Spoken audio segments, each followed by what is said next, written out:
Varicose veins కి సరైన చికిత్స కోసం సంప్రదించండి ఎవిస్ హాస్పిటల్.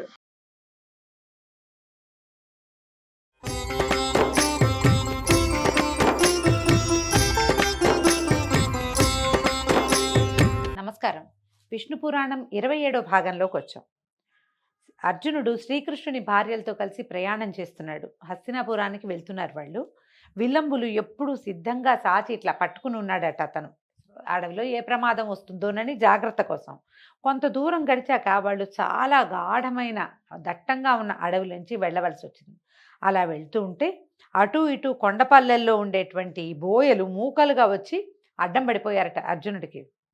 పెద్ద విల్లు వేషం, మునపటి కాలం అనుకున్నావా, ఈ ఆడవాళ్ళని ఎత్తుకుపోతున్నావా, ఆగు ఆగు అంటూ ఈ అర్జునుడిని ఆపేసి కృష్ణుని యొక్క కాంతలని తమ వశం చేసుకున్నారట.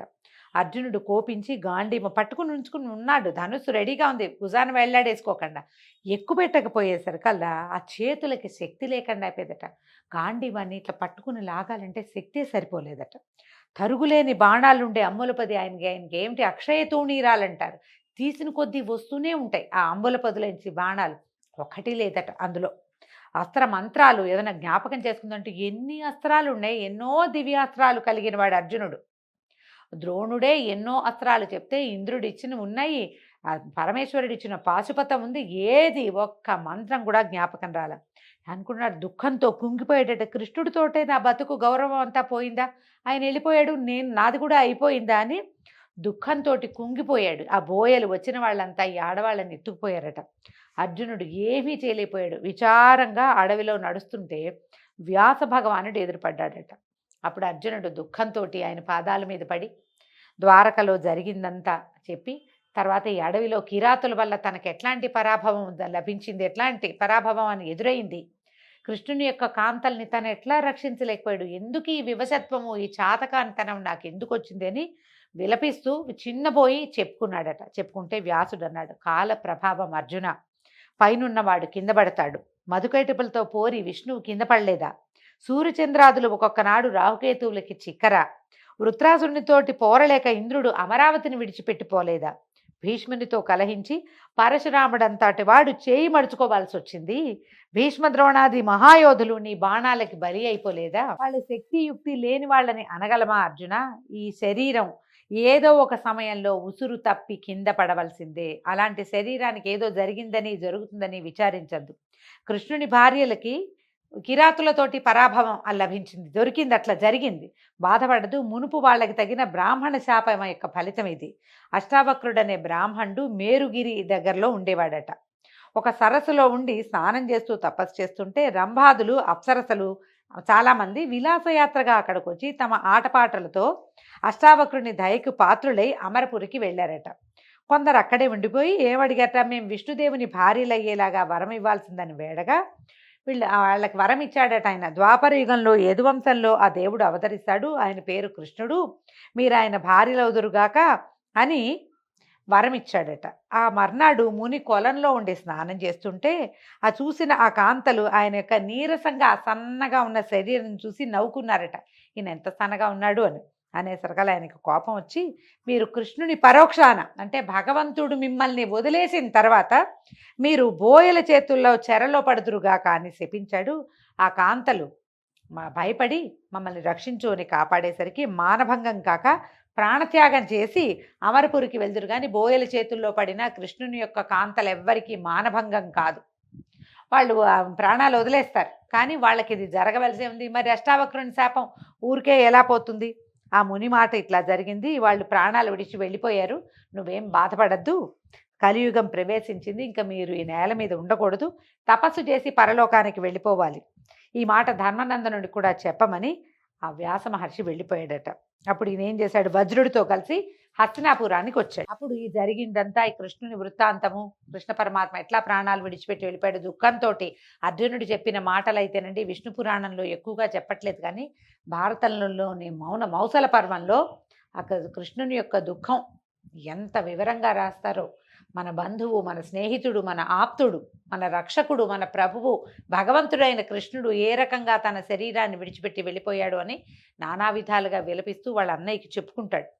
వ్యాసుడు తనకేం చెప్పాడో కూడా చెప్పాడట. వెంటనే ఈయన ఏం చేశాడు, ధర్మరాజు అభిమన్యుని కుమారుడైన పరీక్షితునకు కౌరవ రాజ్యానికి పట్టం కట్టి ద్రౌపది, భీమార్జున, నకుల సహదేవులతో కలిసి తపోవనానికి వెళ్ళాడు అని కృష్ణ చరిత్ర చెప్పగా విని పరమానంద భరితుడైన మైత్రేయుడు పరాశరుడితోటి ఇట్లా అన్నాడట, గురువర్య, నీ దయ వల్ల వాసుదేవునికి సంబంధించిన విషయమంతా విన్నాను, హరిభక్త కలవాడని అయ్యాను.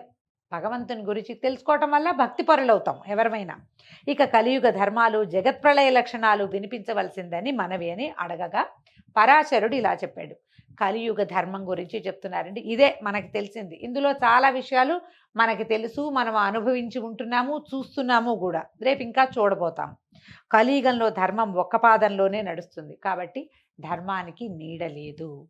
కలియుగంలో వైదికాచారాలు, యజ్ఞాలు తప్ప దేవతార్చన, అగ్నిహోత్ర విధి, వివాహయోగ్యమైన దాంపత్య క్రియలు తొలగిపోతాయి. గురు శిష్య వర్తన అవమానకరంగా ఉంటుంది. విష్ణు భక్తి, వేదాంత విషయము, వర్ణాశ్రమ ధర్మాలు ఏహ్యంగా కనపడతాయి. అసహించుకుంటారనమాట జనం. కులహీనులకు కన్యకల్ని వధువులుగా అప్పగిస్తారు. అది ధనాసే ప్రధానంగా జరుగుతుంది. కన్యక స్వతంత్రించి స్వయంవర పద్ధతిని ఆ పని కూడా చేసుకోవచ్చు. ఎందుకంటే కలియుగంలోనే మనకి ఇంటర్ కాస్ట్ మ్యారేజెస్ అవి వచ్చేసినాయి చూడండి. మొదటి కాలంలో స్వయంవరాలు చేసేవాళ్ళు, క్రమంగా ఆశ్రయమైన వివాహాలు అవి వచ్చినాయి.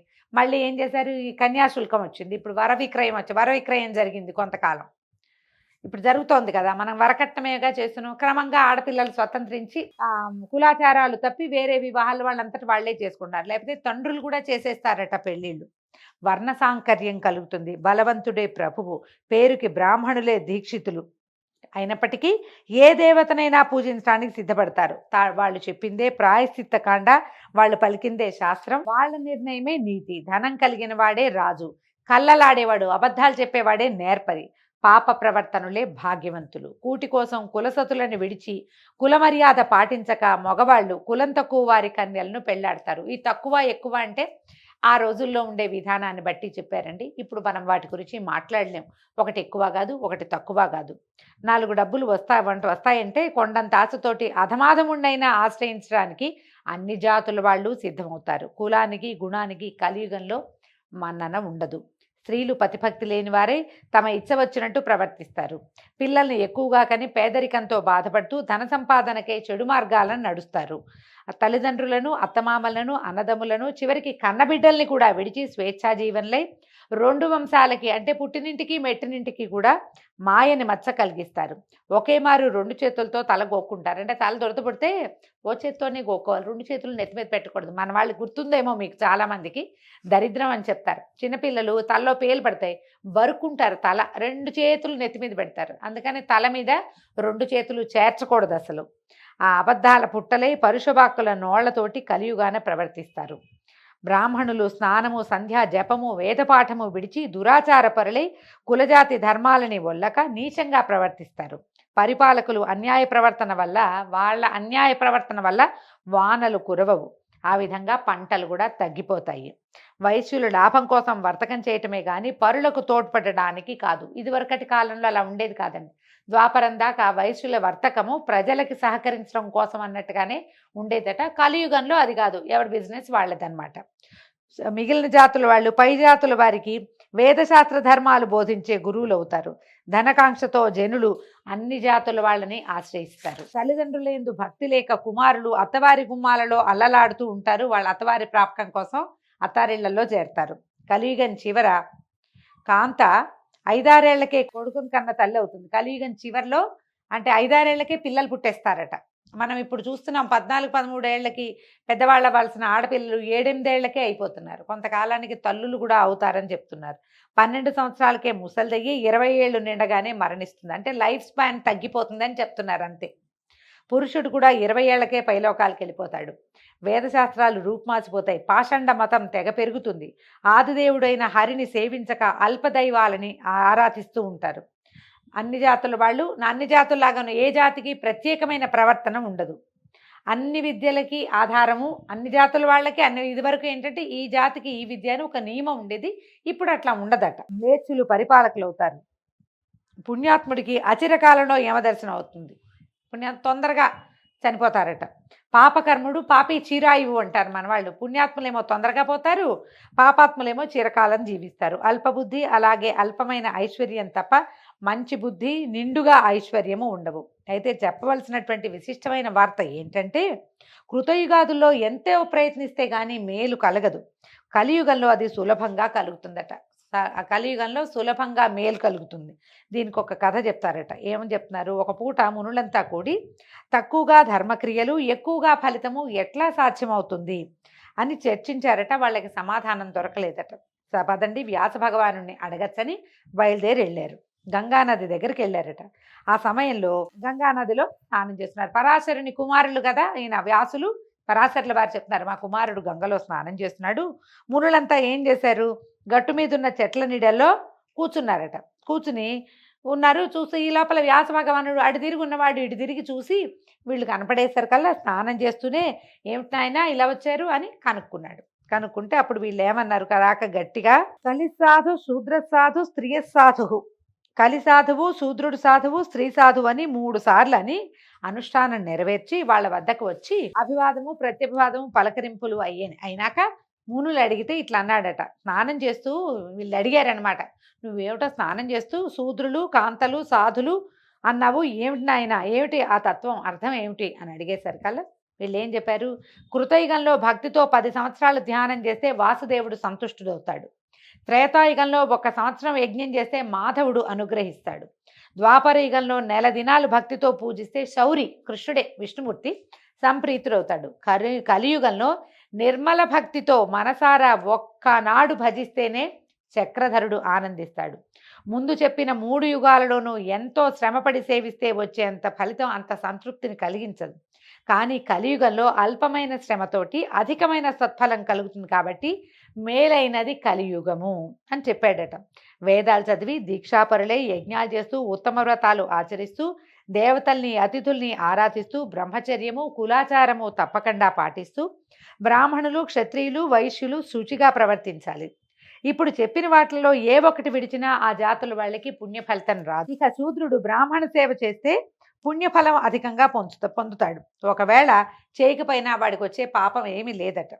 మంచి చెడు కర్మలు, తాగవచ్చు కూడదు అని కట్టడి, ఇది తినచ్చు తినకూడదు అనే నియమం శూద్రునకు లేదు. కానీ పైజాతి వాడికి అన్ని నియమాలే ఉన్నాయట. ఉపవాసాలు జపాలు తపాలు యజ్ఞాలు దాన ధర్మాలు అనే నిర్ణయం శూద్రునకు లేదు. అవి చేయకపోయినా వాడికి పుణ్యగతులు కలుగుతాయి. అంటేనండి ఈ పాయింట్ ఎందుకు చెప్తున్నారంటే, ముందు యుగాలలో శూద్రులకు కూడా అంటే 4వ జాతి వాళ్ళకు కూడా ఖచ్చితమైన నియమాలు ఉండేవి, వాడు ఇలాగే ఉండాలి అని. ఇక్కడ లేదట, కలియుగంలో లేదని విష్ణు పురాణంలో చెప్పబడింది. ఇక స్త్రీ విషయం ఏంటంటే, మనసు మాట చేసే పని ఒకే తీరుగా ఉంటూ అనుకూలంగా పతిని సేవించే స్త్రీ అనాయాసంగా తన పతిని కూడా పుణ్యలోకానికి చేరుస్తుంది. ఆ మగువ సాధువని నేను చెప్తున్నాడనమాట. స్త్రీలు ఇలా ఉంటే గనక సాధువుగా ఉన్నట్టు. యజ్ఞాలు తపాలు జపాలు వ్రతాలు మామూలు చేయకపోయినా కూడా పరిశుద్ధమైన మనసుతోటి అనుకూలవతి అయి పతిని భక్తితో సేవించే ఇల్లాలు సాధువు. ఆడవాళ్ళు అన్ని పూజలు చేయాల్సిందే లేకపోతే లేదు, అలా ఏం లేదండి. హస్బెండ్ని అనుసరించి ఉండి అతనికి అనురూపంగా ఉన్నా కూడా ఆడవాళ్ళకి ఈ మోక్షం వస్తుందట అని చెప్పగా మునులంతా సంతోషించి, మహానుభావ మేము అడగవలసినవి అడగక్కర్లేకుండానే నీ ఉపన్యాసం వల్ల మా సందేహం తీరిపోయింది. అంతేకాకుండా నీ మాట లోకానికి ఒక ధర్మపాఠం కూడా అయింది అని వ్యాసునికి నమస్కరించి తమ తమ నెలవులకి వెళ్ళిపోయారట. తర్వాత పరాశరుడు ఇలా చెప్తున్నాడు, మైత్రేయ, కలియుగంలో హరిభక్తి దివ్య మంత్రం. ఎంత బాగుందండి. కనుక శ్రీహరి అనుగ్రహం పొందటానికి దివ్య సాధనమైన ఆ మంత్రాన్ని నిశ్చలమైన భక్తితోటి మనసా జపిస్తూ ఉండు అని చెప్పగా అప్పుడు చేతులు జోడించి మైత్రేయుడు అన్నాడు, గురుదేవా, పరమ పవిత్రమైన శ్రీహరి చరిత్ర విన్నాను, ధన్యుడనయ్యాను. ఇంకా నా మనవి అడుగుతున్నాడు. ఇంకా కల్పాంతంలో జగానికి అపాయం ఎలా కలుగుతుంది, వాసుదేవుడు ఏం చేయబోతాడు, ఆ విషయం వినిపించవలసిందే అని అడగగా పరాశరుడు చెప్పాడు. మనకి సహజంగానే చెప్తారండి, కలో వెంకటనాయక అని. వెంకట అంటేనే పాపాలని ఖండించేవాడని అర్థం. కలియుగంలో విష్ణునామము అంటే వెంకటేశ్వర నామం, గోవింద అనుకోవచ్చు, బాలాజీని తలుచుకోవచ్చు. ఏ విష్ణునామ సంకీర్తనైనా మంచిది. గోవింద గోవింద 200 సార్లు గోవింద అనుకున్నా చాలు. గోవిందనామాలన్నీ చదవలేకపోయినా ఒట్టిగా గోవింద గోవింద అని చదువుకున్నా కూడా ఫలితం లభిస్తుంది. ఈ యుగానికి నామ సంకీర్తన వల్లే మోక్షం లభిస్తుంది, మనకి సులువుగా ఫలితం లభిస్తుంది. ఒక్కరోజు శ్రద్ధగా పూజ చేసినా మనకి కావలసిన ఫలితం లభిస్తుంది. ఎందుకంటే స్వామి ఇక్కడ మెలకువతోటే ఉండి మనని వింటాడని చెప్పబడింది. అయితే ఇప్పుడు ఈయన చెప్తున్నాడు కల్పాంతంలో ప్రపంచం ఎలా లయమైపోతుంది అనేది చెప్తున్నారు. బ్రహ్మకి మహాయుగాలు 1000 అయితే ఒక పగలైనట్టు. ఆ మర్నాడు హరి తమోగుణమూర్తి అయి రుద్రరూపాన్ని ధరిస్తాడు. చరాచర జగమంతా శక్తి క్షీణించిపోతుంది. 100 సంవత్సరాల పాటు వానే కురవదట. దానివల్ల భూతకోటికి ప్రాణాపాయం కలుగుతుంది. భూమి అరాచకమైపోతుందట. సూర్యుడు 1000 కిరణాలలో అధికమైన 7 కిరణాలతోటి నీరంతా పీల్చేస్తాడట. ముల్లోకాలుడు ఎక్కడా ఒక్క నీటి చుక్కైనా ఉండదు. ఆ 7 కిరణాలు కొంచెం కిందకి దిగగానే, అంటే 1000 అనకూడదు, 1000లో ఒక 7 కిరణాలతోటి పీల్చేస్తాడు. ఆ 7 కిరణాలు దిగేసరికల్లా ఆ వేడికి ప్రపంచం అంతా బూడిద అయిపోతుందట. వేడి కాలిపోతుందనమాట. అప్పుడు శ్రీహరి తాబేటి వీపు చిప్పలాగా అలాంటి రూపు కలిగిన వాడే ప్రళయాన్ని జ్వాలలు రాగేటట్టు జ్వాల పైకి రేగేలాగా పెద్ద మంట వచ్చేలాగా చేస్తాడట. అప్పుడు శేషుడు ఏం చేస్తాడు, తన విషంతో తన నోట్లోంచి వచ్చేటువంటి అగ్నితోటి పాతాళ లోకంలో ఉన్న జీవరాశిని దగ్ధం చేసేస్తాడు. ఆ దశలో అగ్ని వాయువు కలిసి విజృంభించక మహర్లోకాన ఉన్నటువంటి సనకాది మునులు ఆ మంటల్ని ఓరలేక అక్కడి నుంచి జనలోకానికి వెళ్ళిపోతారట. ఆ సమయంలో రుద్రరూపుడైన విష్ణువు తన ఊపిరి నుంచి సంవర్తన మేఘాన్ని పుట్టించి మెరుపులతో ఉరుములతో ఏకధారగా వర్షాన్ని కురిపిస్తాడు. ఆ వర్షం అగ్నిమంటల్ని చల్లార్చి భూవర్లోక పర్యంతము వ్యాపించి అంతా జలమయం చేస్తుంది. అంటే ముందు మంటలొచ్చి బూడిదైపోతాయి, తర్వాత వానొచ్చి అంతా జలమయం అయిపోతుంది. అప్పుడు హరి తన ఊపిరి చేతనే పెనుగాలి పుట్టించి 100 ఏళ్ల పాటు ఆ గాలిని అంతటా వ్యాపింపజేస్తాడట. తర్వాత హరి ఆ వాయువును తనలోకే తీసుకుని శేషసాయి అయి 1000 యుగాలు యోగ నిద్రలో ఉంటాడు. అలా ఉండగా సనక సనందనాదులు వచ్చి ఆ దేవుని వాసుదేవతత్వాన్ని కీర్తించగా ఆ రాత్రి గడిచిన తర్వాత మర్నాడు మేల్కొంటాడు. రాజసమూర్తి అయి బ్రహ్మరూపాన ఉండి ప్రజా సృష్టి చేస్తాడు. మైత్రేయ, దీనికి నైమిత్తిక ప్రళయం అని సంజ్ఞ. దీని పేరు అది, నైమిత్తిక ప్రళయము అని. ఇక ప్రాకృత ప్రళయం గురించి చెప్తారు. ఒకప్పుడు మా తాత, అంటే వశిష్ఠుడు చెప్పినటువంటిదన్నమాట. మా తాత లోకాల తాత ముఖత, అంటే వశిష్ఠుల వారికి బ్రహ్మదేవులు చెప్పిన విషయం అట. ఇది మునుపు చెప్పిన నైమిత్తిక ప్రళయం లాగానే 100 సంవత్సరాలు వాన కురవదు, లోకాలకి మహోపద్రవం జరుగుతుందని వేరే చెప్పక్కర్లేదు. ఆ దశలో పంచమహాభూతాలకు సంబంధించిన గుణాలు ఒకదాంట్లో ఒకటి కలిసిపోయి, అంటే పృథివీ తేజో వాయు ఆకాశాలు వరుసగా ఒకదాని నుంచి ఒకటి పుట్టినాయి కదా, కింద నుంచి ఒకటి దాంట్లోకి లీనమైపోతాయట. చివరికి అన్ని మహత్తులోకి వెళ్ళి కలిసిపోతాయి. బుద్ధికి ఆధారమే మహత్తు. ఆ మహత్తుతో సహా ప్రళయం సంభవించి అన్నీ సముద్రంలో కలుస్తాయట.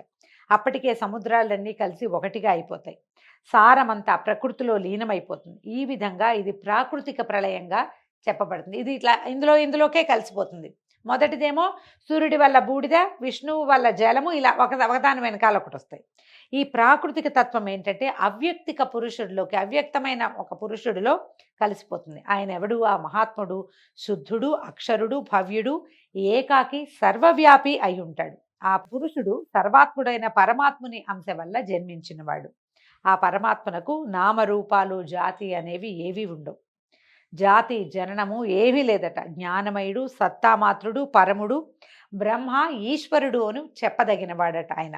ఆ పరమాత్ముడే విష్ణువు. అలాంటి విష్ణువునందు నిశ్చలమైన భక్తి కలవారికి పునర్జన్మ ఉండదని ఎందుకనాలి?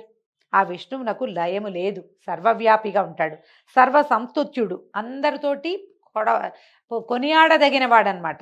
ఇంకొక విషయం, ఇంకొక ప్రళయం గురించి చెప్తానని ఆత్యంతిక ప్రళయం అనే ఇంకొక విషయాన్ని గురించి చెప్తున్నారు. ఈ ఆత్యంతిక ప్రళయం గురించి రేపు ఉదయం విందామండి. ఈ రోజుతో 27వ రోజు విష్ణు పురాణం పూర్తయింది. ఇంకొక రోజులో విష్ణు పురాణాన్ని పూర్తి చేసేసుకుంటాము. ఆ తర్వాత సంక్రాంతి పండగకి సంరంభం మొదలవుతుంది. తర్వాత గోదా కళ్యాణంతో మన ధనుర్మాసం కూడా పూర్తవుతుంది. అంతవరకు సెలవండి. రేపు పొద్దున కలుసుకుందాం. నమస్కారం.